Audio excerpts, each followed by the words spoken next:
ইরানে নিখোঁজ পাইলটকে উদ্ধার অভিযানের সময় প্রেসিডেন্ট ডোনাল্ড ট্রাম্পকে যুদ্ধকক্ষে যেতে দেননি তার ব্যক্তিগত সহকারী ও উপদেষ্টারা। বিশেষ মুহূর্ত ছাড়া ওই অভিযানের প্রতি মিনিটের তথ্যও তাকে জানানো হয়নি। ট্রাম্পের অস্থির চিত্তের কারণেই সহকারীরা এমন পদক্ষেপ নিয়েছিলেন বলে ওয়াল স্ট্রিট জার্নালকে জানিয়েছেন একজন জ্যেষ্ঠ প্রশাসনিক কর্মকর্তা।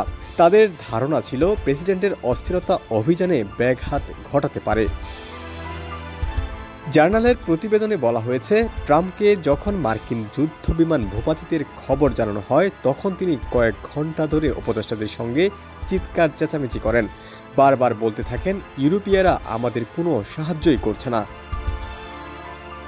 জার্নালের প্রতিবেদনে বলা হয়েছে, ডোনাল্ড ট্রাম্প ইরানের বিরুদ্ধে তাৎক্ষণিক সামরিক ব্যবস্থা নেওয়ার নির্দেশ দিয়েছিলেন, কিন্তু কৌশলগত ঘাটতির কারণে তা সম্ভব হয়নি। কারণ 1979 সালের পর থেকে ইরানের মাটিতে মার্কিন বাহিনীর সরাসরি কোনো অভিযান চালানোর অভিজ্ঞতা ছিল না। ইরানের তেল রপ্তানির প্রধান কেন্দ্র খার্ক দ্বীপ দখল করার বিষয়েও ট্রাম্পকে পরামর্শ দিয়েছিলেন সামরিক উপদেষ্টারা।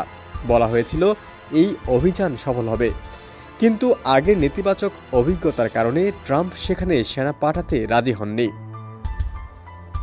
ডেস্ক রিপোর্ট, সমকাল।